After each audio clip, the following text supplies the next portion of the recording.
Buenas noches, damas y caballeros. Bienvenidos a otro encuentro especial. Soy Nero. Antes de comenzar, quiero saber quiénes me acompañan hoy. Comenten desde dónde están viendo y qué hora es por allá.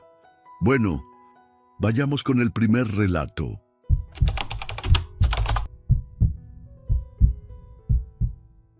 ¿Qué tal, Nero? Mi nombre es Nazario Bustamante. Y lo que voy a contarte es algo que todavía me cuesta trabajo procesar, aunque ya pasó más de un año. Trabajo en una empresa de logística en Monterrey, en el área administrativa. Es un trabajo tranquilo, sin muchas emociones, de esos en los que la rutina se vuelve tan pesada que dejas de notar lo que tienes enfrente. Eso fue exactamente lo que me pasó durante 18 meses.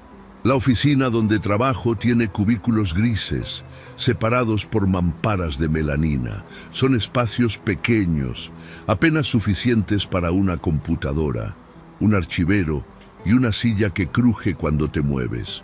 El cubículo de al lado era el de Efraín Solís. Llegaba siempre antes que yo, a las 7 de la mañana en punto, y se iba exactamente a las 5 de la tarde. Nunca un minuto antes, nunca uno después. Yo lo noté desde el principio, pero lo tomé como una costumbre inofensiva. Hay gente así, disciplinada hasta el extremo. No era antipático, tampoco era simpático, era neutral, como si estuviera diseñado para no llamar la atención. Cuando alguien le preguntaba algo, respondía con lo mínimo necesario. Nunca contaba chistes, nunca hablaba de fin de semana, nunca preguntaba cómo estabas. En los convivios de cumpleaños aparecía, comía un pedazo de pastel y se regresaba a su lugar sin que nadie realmente recordara haberlo saludado. Era uno de esos compañeros que están, pero que no están. Yo tampoco hice mucho por conocerlo. Seré honesto, me daba flojera. Tenía mis amigos en la oficina, mis chismes, mi café de las 10 de la mañana con Sandra de contabilidad. Efraín no encajaba en nada de eso y nunca intentó hacerlo. A veces lo veía con su lonchera de plástico negro, comiendo solo en su escritorio frente a la pantalla. Pensaba que era de esas personas introvertidas que prefieren la soledad. No le di más importancia de la que merece el color de las paredes. Durante esos 18 meses, Efraín nunca faltó un solo día, nunca llegó tarde, nunca pidió un día libre. Una vez me dijo en una de las pocas conversaciones que tuvimos que él no necesitaba vacaciones porque no tenía a dónde ir. Lo dijo sin tristeza, sin ninguna emoción particular. Simplemente lo declaró, como quien dice que no le gusta el picante. Yo me reí un poco, incómodo, y cambié el tema. Ahora esa frase me parece diferente, completamente diferente. Todo cambió un martes de noviembre, a las 6:15 de la tarde, cuando ya casi todos se habían ido. Yo me había quedado terminando un reporte y al buscar mi chamarra, la que siempre cuelgo en el respaldo de mi silla, tomé la que estaba en el gancho de la mampara de al lado. Era idéntica a la mía, negra, de nylon, sin ninguna marca visible. Me la puse, eché a caminar hacia el estacionamiento y fue entonces cuando metí la mano al bolsillo derecho y sentí algo que no debería estar ahí. Lo primero que saqué fue un papel doblado en 4. Lo abrí sin pensarlo mucho, creyendo que podría ser una nota mía que había olvidado. Pero la letra no era mía, era pequeña, apretada, perfectamente uniforme, como si la hubiera escrito una máquina. Decía una hora, una dirección y el día de la semana. Martes. La dirección era la mía. Mi calle, mi número, mi colonia. Me quedé parado en el estacionamiento sin entender qué estaba viendo. Pensé que era una coincidencia, que me había equivocado de chamarra y el papel no tenía nada que ver conmigo. Metí la mano al otro bolsillo y saqué algo más. Eran fotos impresas en papel fotográfico, del tamaño de una tarjeta postal, cortadas con tijeras de manera prolija. Las sostuve bajo la luz del poste y tardé varios segundos en reconocer lo que estaba viendo. Era mi esposa, Gabriela, Estaba caminando por la banqueta frente a nuestra casa. En otra foto salía regando las plantas en la entrada. En otra, más cerrando la puerta de su coche. Las imágenes eran nítidas, tomadas desde lejos, con un lente que capturaba cada detalle sin que ella supiera que alguien la estaba mirando. Conté las fotos ahí mismo, con las manos temblando. Eran 11. 11 imágenes distintas, en días distintos, con ropa distinta. Algunas eran de mañana, otras de tarde. En una salía con la bata puesta, recogiendo el periódico desde la puerta, algo que hacía exactamente a las 7:20 de la mañana todos los días. Yo sabía ese detalle porque vivía con ella. Alguien más también lo sabía. Alguien había estado ahí, afuera, en la calle, con suficiente paciencia y equipo para documentar su rutina sin ser notado. Volteé las fotos. En el reverso de cada una había anotaciones escritas con la misma letra fría y meticulosa de la nota. Decían cosas como: sale sin paraguas cuando nublado, regresa entre las 6 y las 6:15 de la tarde, los jueves recoge a la niña sola. Esa última me golpeó en el pecho como un puñetazo. Tenemos una hija, Valeria, de 7 años. Alguien había observado a mi familia con la precisión de quien planifica algo. No era curiosidad, era documentación, era metodología. Llamé a Gabriela en ese momento, parado junto a mi coche sin poder meterme a él. Le dije que echara llave, que no abriera a nadie, que ya iba para allá. No le expliqué nada todavía porque yo mismo no tenía palabras para explicarlo. Manejé los 40 minutos que hay de la oficina a mi casa con una presión en el pecho que no me dejaba respirar bien. Seguía pensando que había alguna explicación lógica, que me estaba equivocando de algo, que esas fotos tenían una razón que yo todavía no veía. Al día siguiente llegué temprano a la oficina, antes de las 8 de la mañana. Quería ver a Efraín, devolverle la chamarra y preguntarle directamente qué significaba todo eso, pero su cubículo estaba vacío. No había llegado. A las 10 de la mañana seguía sin aparecer, cosa que nunca había pasado en 18 meses. Fui con recursos humanos y pedí hablar con alguien de confianza. Le puse las fotos sobre el escritorio y le dije que necesitaba que revisaran el expediente de Efraín Solís con urgencia. Lo que encontraron no tenía ninguna explicación lógica. La encargada de recursos humanos se llamaba Perla. Era una mujer seria, de las que no se alteran fácilmente. La vi teclear el nombre de Efraín Solís en el sistema, esperar, teclear de nuevo, fruncir el ceño. Me dijo que el expediente estaba completo. CURP, RFC, carta de no antecedentes, referencias laborales, todo en orden. Le pedí que verificara directamente con el SATE y con el registro civil. Tardó como 1 hora. Cuando regresó a su escritorio, tenía una expresión que no le había visto antes. Me dijo que la CURP no existía en ninguna base de datos oficial. Llamamos a la empresa de seguridad que hacía los filtros de contratación. Ellos también confirmaron que los documentos que Efraín había presentado eran falsificaciones bien hechas, suficientemente convincentes para pasar los filtros estándar. Las referencias laborales eran números telefónicos que ya no existían o que correspondían a negocios cerrados. La dirección que había dado en su solicitud era un lote baldío en Apodaca. Nadie había verificado nada en persona. Nadie tenía por qué sospechar. Era un expediente construido con paciencia y con conocimiento de cómo funcionan estos procesos. Perla llamó al departamento jurídico de la empresa y ellos contactaron al Ministerio Público esa misma tarde. Llegaron 2 agentes a la oficina cerca de las 4. Les entregué la chamarra con todo lo que había dentro. Uno de ellos, un hombre de unos 50 años con cara de no dormir bien, revisó las fotos en silencio. Las volteó, leyó las anotaciones del reverso y me pidió que esperara afuera. Estuve sentado en el pasillo durante casi 40 minutos sin que nadie me dijera nada. Cuando el agente salió, Su expresión me confirmó que las cosas eran peores de lo que yo pensaba. Me dijeron que iban a necesitar tomar las huellas del cubículo de Efraín antes de que alguien lo tocara. Acordonaron el área con cinta y trabajaron durante casi 2 horas. Al día siguiente me llamaron para pedirme que fuera a las instalaciones del Ministerio Público. Me hicieron esperar en una sala pequeña con una mesa de metal y 2 sillas. Cuando entró el agente, traía una carpeta delgada. La abrió, sacó una hoja y me la pasó sin decir nada primero. Era una ficha con una foto. La foto era de Efraín. El nombre debajo no era Efraín Solís. El nombre real era otro, uno que no voy a repetir aquí. Pero lo que sí me dijeron es que era un hombre buscado en 4 estados del norte del país: Tamaulipas, Coahuila, Chihuahua y Nuevo León. 11 víctimas confirmadas en un periodo de 9 años.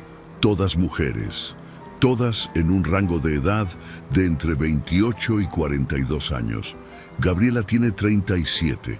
El agente me explicó que el patrón siempre era el mismo. Primero las observaba, las fotografiaba, documentaba su rutina durante semanas o meses. Después actuaba. Ninguna había sobrevivido para contarlo. Me quedé sin palabras durante un buen rato.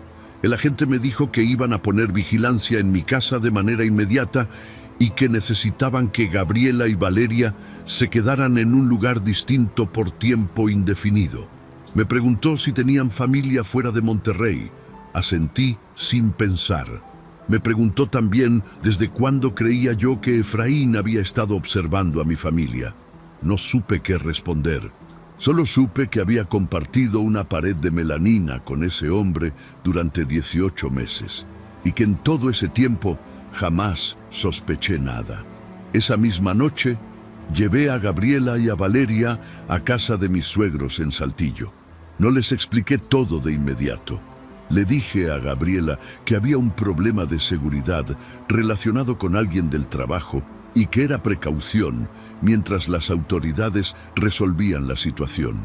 Ella me conoce bien y supo que había algo más, pero no insistió esa noche. Valeria se durmió en el coche cerca de Montemorelos, abrazada a su mochila rosada, sin saber nada. Verla dormir así me partió algo por dentro que todavía no termina de sanar. Los siguientes días fueron una mezcla de declaraciones, llamadas telefónicas y esperas interminables en oficinas frías. El agente que llevaba el caso me mantuvo informado dentro de lo que le permitían los protocolos. Me dijo que habían rastreado el cuarto donde Efraín vivía, una habitación rentada en una vecindad del centro de Monterrey. Cuando entraron, ya estaba vacío. La cama tendida, el baño limpio, sin basura, sin ropa, sin nada personal. Solo dejó una cosa, un gancho de metal en la pared, del tipo que se usa para colgar chamarras. En el cuarto encontraron marcas en el piso, círculos pequeños dejados por las patas de un tripié. Y en el alféizar de la ventana que daba hacia la calle, había raspones en la pintura consistentes con el apoyo repetido de un lente telescópico. Había estado usando esa habitación para observar, para practicar, para perfeccionar algo. No encontraron más fotos, no encontraron documentos, no encontraron nada que pudiera usarse como evidencia adicional. Era como si supiera exactamente qué dejar y qué llevarse. Como si ya hubiera hecho esto antes muchas veces. Nunca lo capturaron. El agente me llamó 3 meses después para decirme que el caso seguía abierto, pero que no tenían pistas activas. Que si yo recibía cualquier contacto o notaba algo inusual, debía llamarle de inmediato. Le pregunté directamente si creía que representaba un peligro para mi familia. Hubo una pausa antes de que respondiera. Me dijo que tomara todas las precauciones posibles. Eso no era un no. Gabriela y Valeria estuvieron 4 meses en Saltillo. Cuando regresaron, cambié todas las cerraduras. Instalé cámaras y contraté a una empresa de seguridad privada. La vida volvió a una especie de normalidad, aunque esa palabra ya no significa lo mismo para mí. Gabriela sabe todo ahora. Lo tomó mejor de lo que esperaba, o al menos así lo decidió por Valeria. Algunas noches la encuentro parada frente a la ventana de la cocina, mirando hacia la calle sin decir nada. Nunca me pregunta qué estoy pensando en esos momentos, y yo tampoco le pregunto a ella. Hay cosas que los dos sabemos y que preferimos no nombrar en voz alta, porque nombrarlas les da un peso que no siempre se puede cargar. Dejé ese trabajo 2 meses después de todo. No podía entrar a esa oficina sin mirar el cubículo vacío de al lado. Conseguí otro empleo, en una empresa más pequeña, con menos gente. A veces, cuando llega alguien nuevo y es callado y puntual y no habla de su vida personal, siento algo moverse en el estómago. Lo observo sin que se note. Busco señales que no sé bien cómo definir. No sé si eso es prudencia o si ya es otra cosa. Lo que sí sé es que todavía no encuentro respuesta a la pregunta que más me quita el sueño. ¿Cuánto tiempo estuvo parado afuera de mi casa mirando por nuestra ventana antes de que yo tomara esa chamarra por error?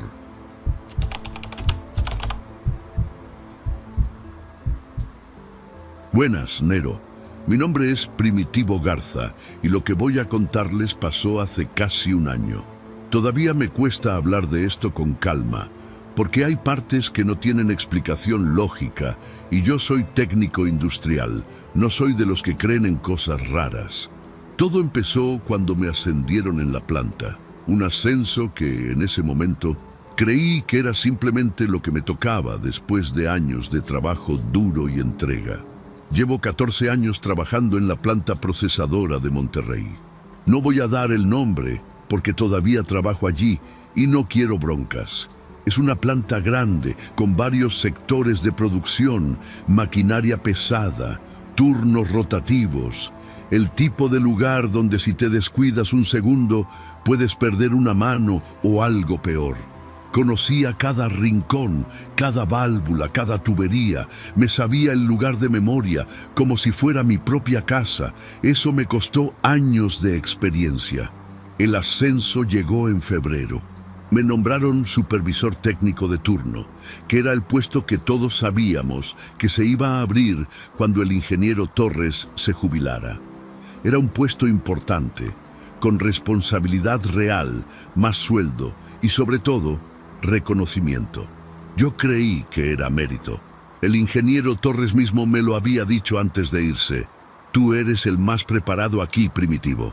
Eso me llenó de orgullo, no voy a mentir. El problema fue Cástulo Medrano. Él llevaba 17 años en la planta, 3 más que yo. Era el técnico más antiguo del lugar, conocía la maquinaria con los ojos cerrados y todo el mundo sabía que él quería ese puesto. Lo esperó años. Cuando anunciaron mi nombre en la junta del departamento, Cástulo se quedó callado. No dijo nada, no hizo ninguna escena, solo asintió con la cabeza y salió de la sala antes que todos los demás. Ese silencio me inquietó más que cualquier grito. Los primeros días después del anuncio, Cástulo siguió trabajando con normalidad. Me saludaba en los pasillos, respondía cuando le preguntaba algo técnico, hacía su trabajo sin quejarse. Pero yo empecé a notar lo diferente. Algo en sus ojos había cambiado, una frialdad que antes no estaba. Los compañeros también lo notaron. Miguel, uno de los técnicos del turno de la tarde, me dijo en privado: «Oye, Primitivo, cuídate. Cástulo está muy raro». Yo lo tomé como chisme de planta y no le di mucha importancia. Pasaron como 3 semanas así, con esa tensión callada que todos sentíamos, pero nadie nombraba. Cástulo seguía haciendo su trabajo, puntual, sin errores, sin palabras de más. Hasta que un lunes en la mañana, el técnico de mantenimiento nocturno encontró algo en el sector 3 que lo puso blanco del susto. Lo que encontró ese día cambió todo, y fue el inicio de la peor pesadilla que he vivido en mi vida. El técnico que encontró el problema se llamaba Rodrigo. Vino directo a buscarme esa mañana. antes de fichar su salida del turno nocturno. Tenía la cara descompuesta, como si hubiera visto algo que no sabía cómo explicar. Me dijo que había detectado una anomalía en la válvula de presión principal del sector 3 durante su ronda de revisión de las 6 de la mañana. Que algo no cuadraba con las lecturas y que cuando la revisó de cerca entendió que no era un fallo mecánico, era intencional. Fui al sector 3 con Rodrigo y con el ingeniero de guardia. La válvula estaba manipulada de una forma muy específica, muy técnica. No era algo que pudiera hacer cualquier persona de fuera, ni siquiera alguien con conocimientos básicos. Quien lo hizo sabía exactamente cómo funcionaba ese sistema, sabía cuánta presión aguantaba y sabía en qué punto exacto iba a ceder. La manipulación estaba diseñada para que la válvula fallara únicamente cuando el sistema alcanzara carga máxima. Y la carga máxima en ese sector ocurría siempre entre las 2 y las 3 de la tarde. A esa hora, en ese sector, normalmente había 4 técnicos trabajando. 4 personas que habrían estado exactamente debajo del punto de fallo cuando la válvula explotara. No quiero imaginar lo que hubiera pasado. He visto accidentes en plantas industriales. Sé lo que hace una válvula de presión cuando revienta en espacios cerrados. No hubieran tenido ninguna oportunidad. Lo que encontramos esa mañana no era un sabotaje menor. Era un intento de matar gente, calculado con frialdad. La gerencia cerró el sector 3 de inmediato y llamó a los de seguridad interna. Ese mismo día revisaron las cámaras del área y fue cuando apareció otro detalle que heló el ambiente. 2 días antes del hallazgo, alguien había rociado las lentes de todas las cámaras del sector 3 con spray negro. Las imágenes de esos 2 días eran completamente inútiles. Quien hizo esto sabía dónde estaban cada una de las cámaras, conocía sus ángulos, sabía cómo moverse en la planta sin ser visto. Era alguien de adentro, sin duda. La investigación de seguridad interna duró varios días. Revisaron accesos, horarios, registros de entrada a los sectores restringidos. Entrevistaron a varios trabajadores, entre ellos a mí. Yo les dije todo lo que sabía, que no era mucho, pero les mencioné el comportamiento de Cástulo en las últimas semanas. No fui el único. Otros compañeros también lo señalaron. Las evidencias circunstanciales fueron acumulándose.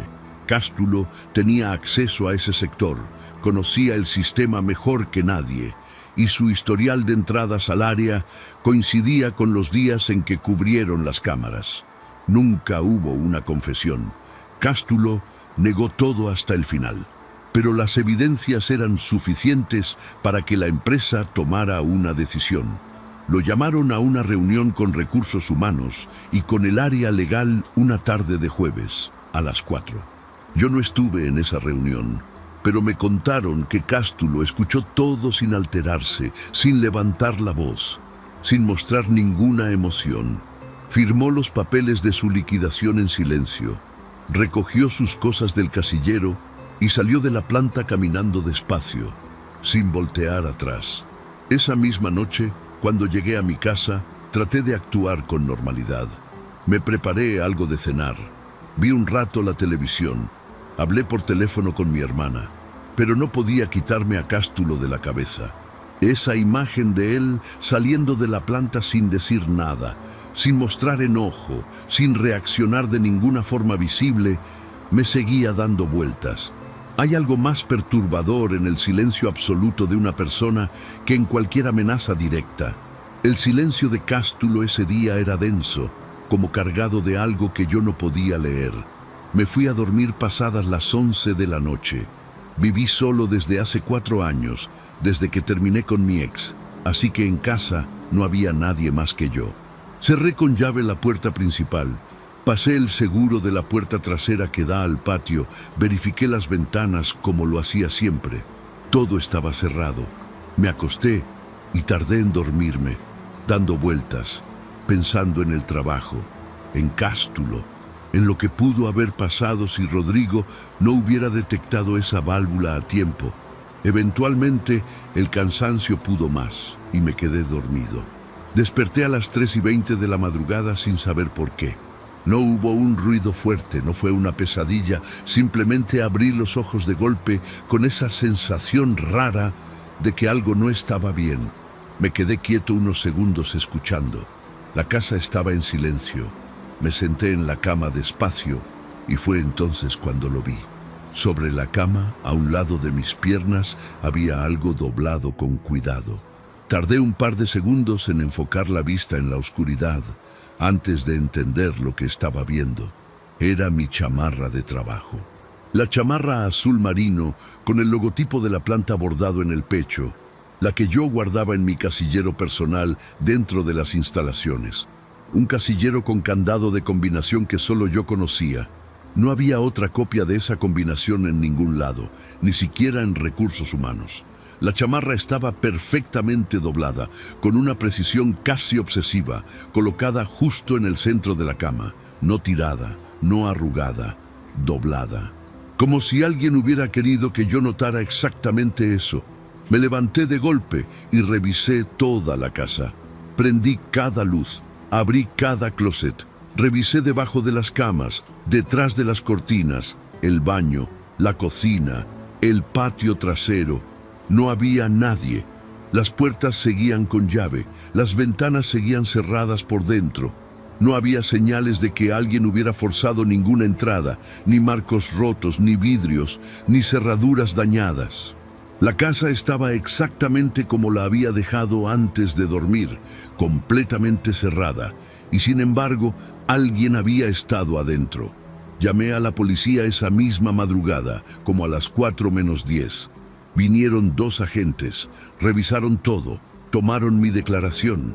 Cuando les mostré la chamarra y les expliqué de dónde venía, uno de ellos me preguntó si estaba seguro de no haberla traído yo mismo sin recordarlo. Le dije que no, que era imposible, que yo nunca sacaba esa chamarra de la planta. El otro agente revisó las cerraduras 2 veces y me dijo, con una calma que me resultó casi ofensiva, «No hay señales de entrada forzada, señor», como si eso explicara algo. Denuncié a Cástulo al día siguiente. Fui al Ministerio Público con la chamarra en una bolsa de plástico, con mi declaración escrita, con el reporte policial de esa madrugada y con toda la documentación del caso de sabotaje en la planta. El agente que me atendió escuchó todo con atención, tomó mis datos, registró la denuncia, me dijo que iban a localizar a Cástulo para interrogarlo. Salí de ahí sintiendo algo parecido al alivio, creyendo que el sistema iba a funcionar y que aquello iba a tener consecuencias reales para él. Las consecuencias no llegaron, al menos no las legales. Cástulo fue citado a declarar y negó cualquier relación con lo ocurrido en mi casa. Dijo que él no había entrado, que no sabía nada de ninguna chamarra, que era una acusación sin fundamento. Y técnicamente tenía razón en algo. No había pruebas directas que lo vincularan con el allanamiento. Sin huellas, sin cámaras, sin testigos, sin señales de entrada forzada, el caso se fue diluyendo solo. A los 2 meses me informaron que el expediente quedaba en pausa por falta de evidencia suficiente para proceder. Cambié todas las cerraduras de mi casa al día siguiente de lo ocurrido. Instalé una puerta de seguridad en la entrada principal, reforcé la puerta trasera, puse chapas adicionales en todas las ventanas y mandé instalar un sistema de cámaras exterior con grabación en la nube. También cambié el candado de mi casillero en la planta y pedí que quedara registrado en recursos humanos. Hice todo lo que estaba en mis manos para sentirme seguro.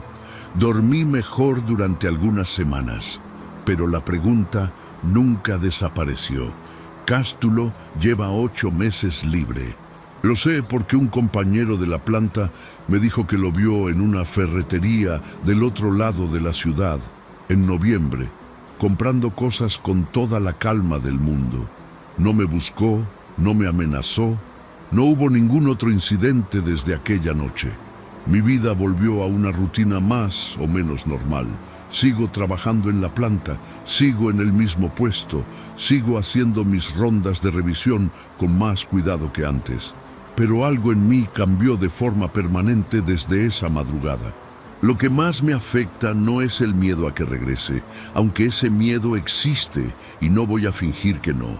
Lo que más me afecta es no poder explicar cómo entró. Soy técnico industrial, vivo de entender cómo funcionan los sistemas, cómo fallan las cosas, qué causa qué. Necesito que las cosas tengan una explicación lógica para poder cerrarlas en mi cabeza. Y esto no la tiene. Revisé cada posibilidad. Llaves copiadas, cerraduras manipuladas, ventanas con fallo estructural. Nada. No encuentro la respuesta y eso es lo que no me deja estar en paz. A veces, cuando llego a casa en la noche y meto la llave en la cerradura, me detengo un segundo antes de abrir. Solo un segundo. Reviso mentalmente si todo está como lo dejé, si hay algo fuera de lugar, si hay alguna señal de que alguien estuvo ahí. Siempre está todo bien. Pero ese segundo de duda ya forma parte de mi rutina y sé que no va a desaparecer. Castulón no necesitó amenazarme con palabras ni con violencia directa. Le bastó doblar una chamarra sobre mi cama para meterse en mi cabeza para siempre. Si te está gustando el video, échame la mano con un gracias o hazte miembro del canal. Así me apoyas para seguir subiendo relatos de terror todos los días. Y como miembro, también recibes beneficios exclusivos. Ahora sí, vamos con el último relato.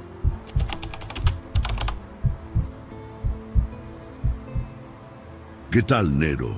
Mi nombre es Serafín Ibáñez y lo que voy a contarles le cambió la vida a mi familia de una forma que todavía me cuesta procesar. No es fácil hablar de esto, pero creo que es necesario.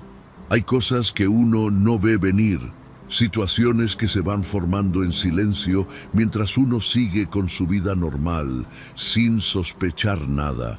Así fue exactamente como empezó todo. Sin ruido, sin señales claras, solo una persona nueva en la oficina.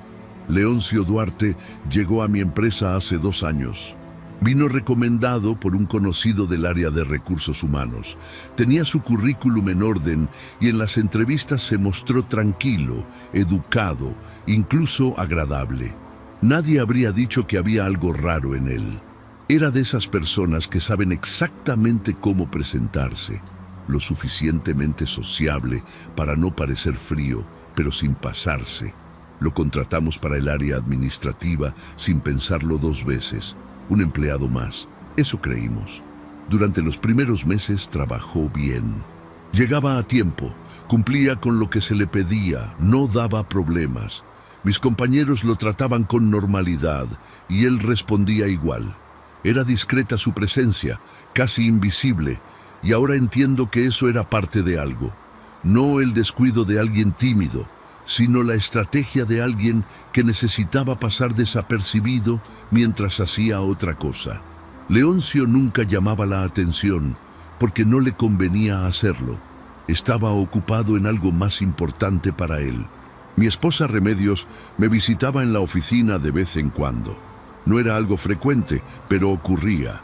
Llegaba a dejarme el almuerzo o pasaba a recogerme cuando el coche estaba en el taller, cosas así. Yo la presentaba con naturalidad, como cualquier esposo lo haría. Era parte de mi vida y no tenía por qué ocultarla.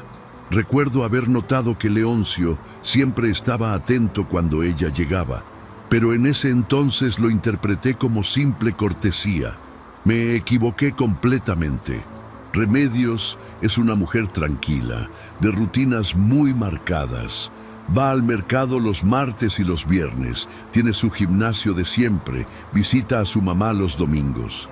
Yo conocía sus horarios porque llevamos 12 años casados, pero nunca pensé que alguien más los estuviera aprendiendo de memoria desde afuera, sin que ella lo supiera, sin que yo me diera cuenta.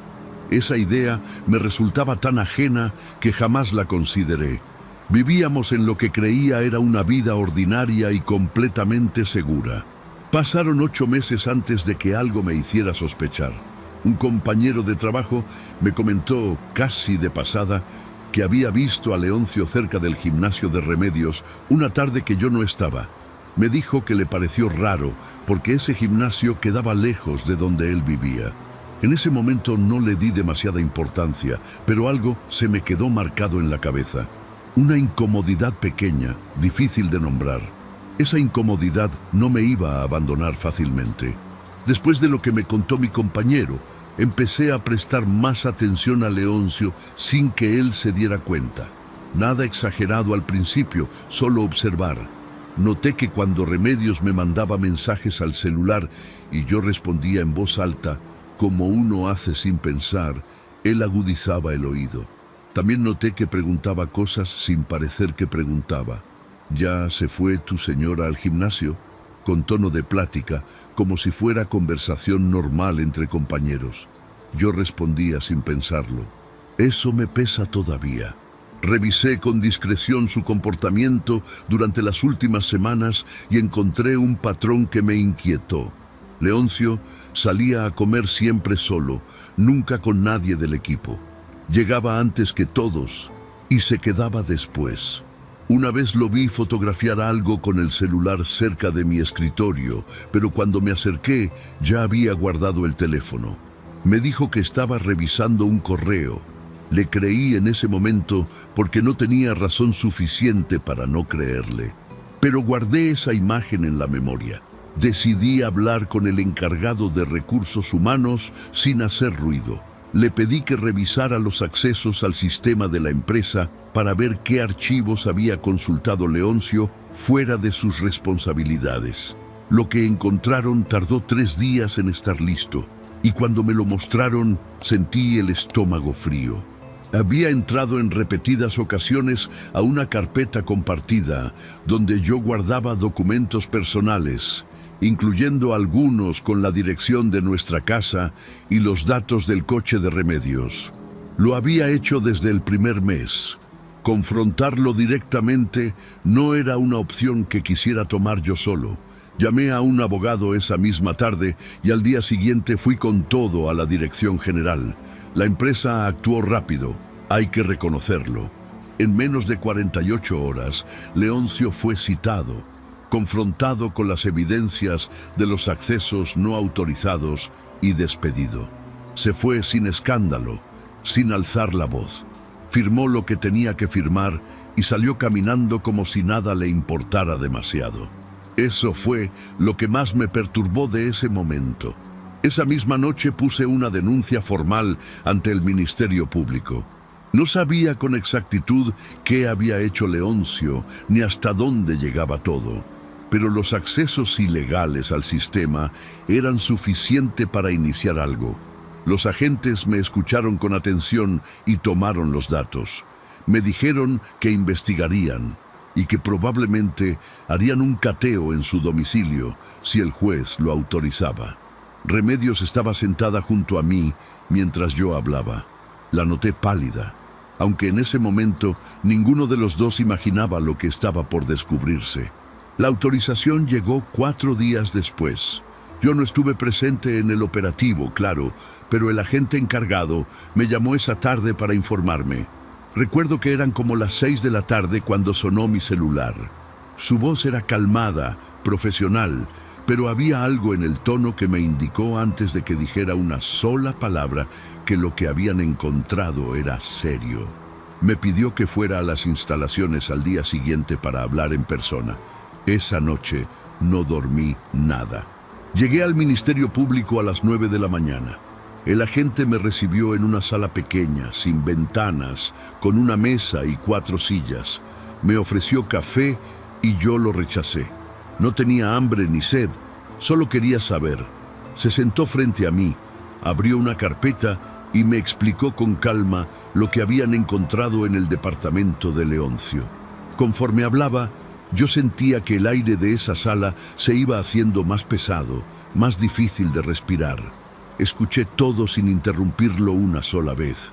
El departamento por fuera era completamente normal.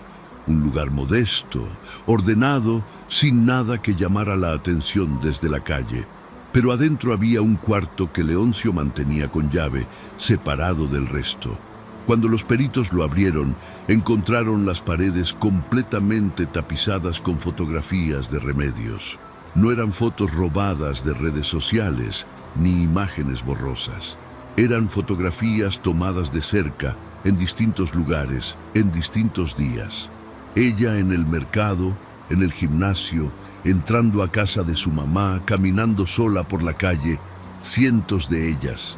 Debajo de las fotografías había una estructura organizada con fechas y horarios escritos a mano. El agente me explicó que era un registro de movimientos, detallado y continuo, que abarcaba 8 meses completos. Leoncio había documentado cada rutina de Remedios con una precisión que los mismos peritos describieron como metódica. Sabía a qué hora salía, qué camino tomaba, cuánto tardaba en cada lugar, con quién iba. Había notas sobre sus hábitos, sus preferencias, incluso sobre la ropa que usaba con más frecuencia. Leer eso me descompuso por completo, pero lo que me quitó el habla por varios segundos fueron los frascos. El agente los describió uno por uno. Eran recipientes de vidrio, de distintos tamaños, todos etiquetados con letra clara. Las etiquetas indicaban el lugar y la fecha de recolección. Adentro había cabello, cabello de Remedios recogido en los lugares que ella frecuentaba, el asiento del gimnasio, el respaldo de una silla en la sala de espera del médico, el interior de un autobús que ella tomaba los viernes. Los peritos confirmaron que era suyo mediante análisis. Conté 19 frascos. El agente continuó hablando y llegó a la parte que me heló la sangre de una manera diferente, más profunda. Me dijo que al revisar el diario que encontraron en ese cuarto, los investigadores identificaron referencias a otras mujeres, anteriores a Remedios. No una ni dos, varias. Y que al cruzar esa información con registros existentes, encontraron que 2 de esas mujeres constaban como personas desaparecidas en distintos estados del país. Sus casos llevaban años sin resolverse. El agente me miró directo a los ojos cuando me dijo eso, y yo entendí el peso de lo que implicaba. Me fui de esa reunión como pude. Manejé de regreso a la casa sin recordar el trayecto. Remedios estaba esperándome en la sala y cuando me vio la cara supo que las noticias eran graves. Le conté todo, sin omitir nada, porque ella tenía derecho a saber. Lloramos juntos un rato largo. Esa noche pusimos doble llave en todas las puertas. Revisamos las ventanas y yo llamé a mi hermano para que se quedara unos días con nosotros. El miedo ya vivía adentro de la casa y no había forma sencilla de sacarlo. Leoncio Duarte murió semanas después de su detención. El agente me llamó una mañana para informarme. Fue un paro cardíaco, me dijeron, mientras estaba bajo custodia esperando el proceso legal. No sé cómo sentirme al respecto todavía. Una parte de mí sintió algo parecido al alivio y esa misma parte me genera culpa cuando lo pienso despacio. Pero también sentí una pérdida extraña, la pérdida de respuestas que ya nunca van a llegar. Las 2 mujeres desaparecidas que aparecían en su diario siguen sin ser encontradas. Eso no cambia. La investigación continuó varios meses después de su muerte. Los peritos analizaron todo lo que encontraron en ese cuarto con detalle. Determinaron que Leoncio había desarrollado su metodología de forma progresiva durante años, perfeccionándola cada vez. No era improvisación ni obsesión repentina. Era un proceso construido con paciencia, con aprendizaje acumulado, con correcciones. Eso fue lo que más perturbó a los investigadores, la evidencia de que había mejorado con el tiempo, como si para él fuera un oficio, algo que se practica, que se afina, que se perfecciona con cada nueva víctima. Los psicólogos forenses que revisaron el caso explicaron en términos técnicos lo que Leoncio representaba. Yo no entendí todo, pero sí entendí lo suficiente. Era alguien que había aprendido a funcionar dentro de espacios normales, a camuflarse entre personas comunes, a ganarse la confianza del entorno sin despertar sospechas. Había trabajado en otras empresas antes que en la mía. Había tenido referencias laborales reales. Alguien lo había recomendado sin saber nada. Eso me hizo pensar en cuántos lugares había pasado antes, cuántas vidas había rozado sin que nadie lo notara a tiempo. Remedios tomó terapia durante casi un año. Fue difícil para ella, no solo por el miedo, sino por la sensación de haber sido observada sin saberlo durante tanto tiempo, de que alguien había estudiado sus movimientos más cotidianos con una intención que todavía le cuesta nombrar. Hubo semanas en que no quería salir de casa para nada. Hubo noches en que se despertaba y necesitaba verificar que todas las puertas estuvieran cerradas. Yo lo entendí siempre. Nunca le pedí que se apurara a sentirse bien. Ese tipo de herida no tiene calendario. Cambiamos varias cosas en nuestra vida después de todo esto. Nos mudamos a otra colonia. Remedios cambió su gimnasio, sus rutas, sus horarios. Instalamos cámaras en la entrada de la casa y contratamos una app de seguridad para el celular. No son medidas que eliminen el miedo de raíz, lo sé, pero nos dan algo de control sobre un espacio que sentimos vulnerable. La normalidad que teníamos antes no regresó exactamente igual. Lo que regresó fue algo parecido, pero con más capas encima, más conciencia, menos ingenuidad. Hoy Remedios no sale sola. No es una decisión que le impuse ni una limitación que aceptó sin cuestionarla. Es algo que ella misma decidió, al menos por ahora, mientras el tiempo va haciendo lo que puede. Yo la acompaño a donde necesita ir, y ella me espera cuando yo tengo que salir primero. Nos cuidamos de una forma que antes no teníamos que pensar. Lo que me queda claro después de todo es que el peligro no siempre llega con cara de amenaza.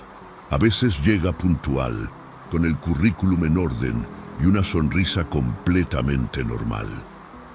Gracias por llegar hasta aquí. En la pantalla tienes 2 videos más que seguro te van a encantar para seguir con el terror. Nos vemos en la próxima historia.